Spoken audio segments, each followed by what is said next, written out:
to introduce our first speaker today, to set the theme, to set the tone.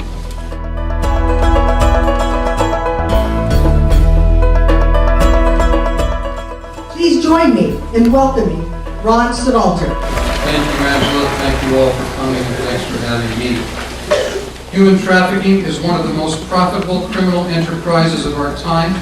It's right up there with drugs and guns, and is responsible for tens of billions of dollars in revenues annually worldwide.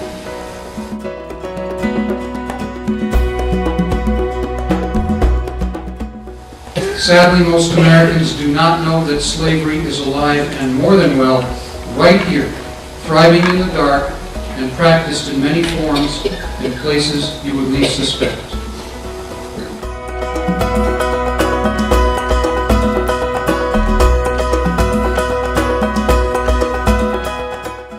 Some victims are smuggled into the country across the Mexican or Canadian border. Others arrive at our major airports daily carrying either real or forged papers. The slave ship of the 1800s has been replaced by the 747. Victims come here from Africa, Asia, India, Latin America, the former Soviet Republic. Overwhelmingly, they come on the promise of a better life, with the opportunity to work and prosper in America. Some come here in the hope of supporting or sending for their families.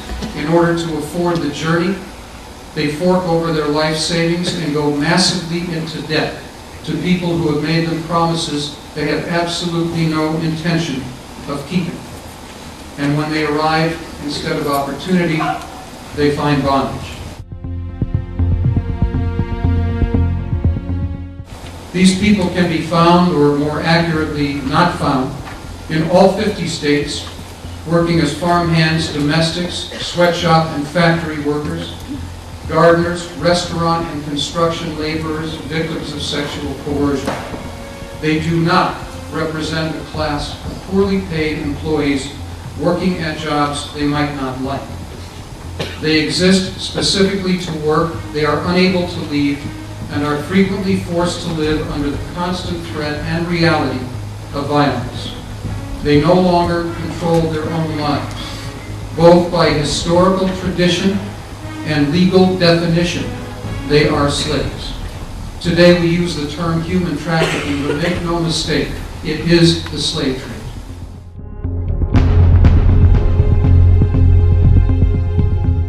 The first speaker was really interesting. I liked how he kind of brought about the ideas of human trafficking in America, because really I wasn't even thinking about all the human trafficking in America. I really liked this event because it made me see more than of human trafficking, not just about sex, but other subjects that it relates to.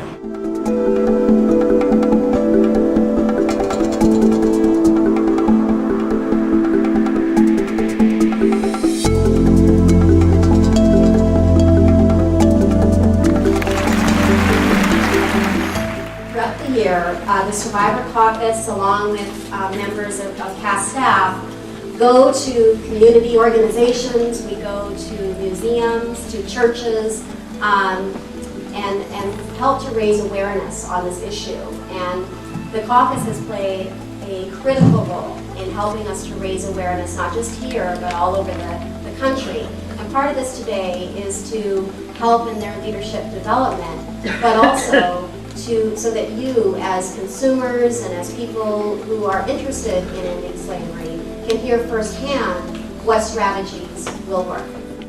What information do you think would have been useful before you came to the U.S.? First of all, information about human trafficking, and second, if it was a number who to call in case if anything happened. And first of all, I didn't know anything about human trafficking until I experienced it. Then second, I didn't have any resources, any number. I didn't know anybody in this country, and there was not a lot of information.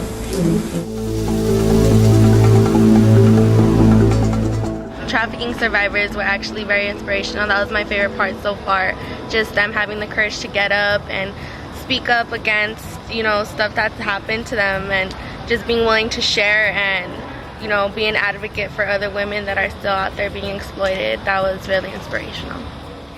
It's a really hard issue to try and fix because it's so underground, but I mean anything that we can do would just, to try to help the situation, even if it just ends up saving one more person, it's totally worth it because every life is just worth, more than anything else in the world.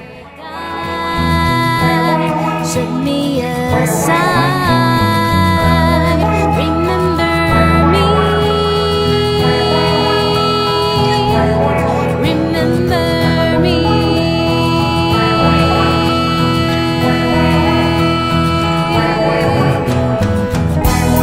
I retrieve the flame like you. I stood waiting in kings. I also nurse my grieving with passion of the feelings in me. How to deny my real life? Remember me. Remember me.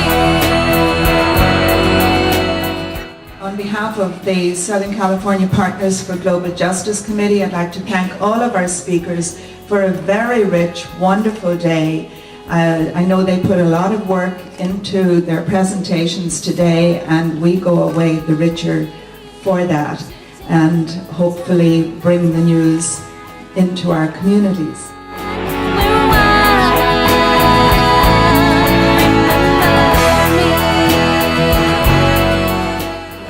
I was really inspired by the stop motion and animation work seen by the filmmaker at LMU.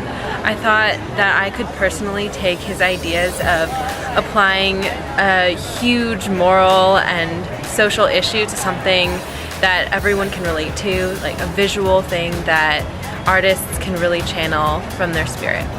Kind of take this and kind of like spread the word and maybe do something about it.